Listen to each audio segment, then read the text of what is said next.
మరోవైపు బస్సు ఛార్జీల పెంపుపై తిరుపతిలో వైఎస్సార్ కాంగ్రెస్ పార్టీ వినూత్న రీతిలో నిరసన తెలిపింది. పెంపును వ్యతిరేకిస్తూ ఎమ్మెల్యే కరుణాకర్ రెడ్డి గుర్రంపై నిరసన ర్యాలీ చేపట్టారు.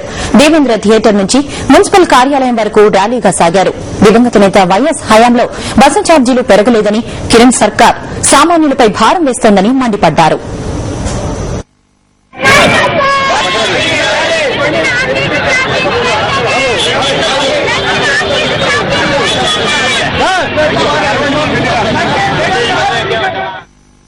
రాజశేఖర రెడ్డి గారి హయాంలో ఒక్క రూపాయి కూడా ఆర్టీసీ ఛార్జీలను పెంచకుండా 5 ఏళ్లు పరిపాలించటమే కాకుండా చంద్రబాబు సమయంలో నష్టాలతో ఉండి ప్రైవేటు పరం చేయాలన్నటువంటి కుయుక్తులు పన్నినటువంటి సమయం నుంచి దాన్ని గట్టెక్కించి లాభాల బాటన పట్టించటమే కాకుండా ఒక్క రూపాయి కూడా ఆర్టీసీ ఛార్జీలను రాజశేఖర రెడ్డి గారు పెంచినటువంటి ఈ ఆర్టీసీ ఛార్జీలను తగ్గించవలసినటువంటి బాధ్యత ప్రభుత్వానిది. ఈ ప్రభుత్వం పోవాలని ప్రజలు కోరుకుంటున్నారు.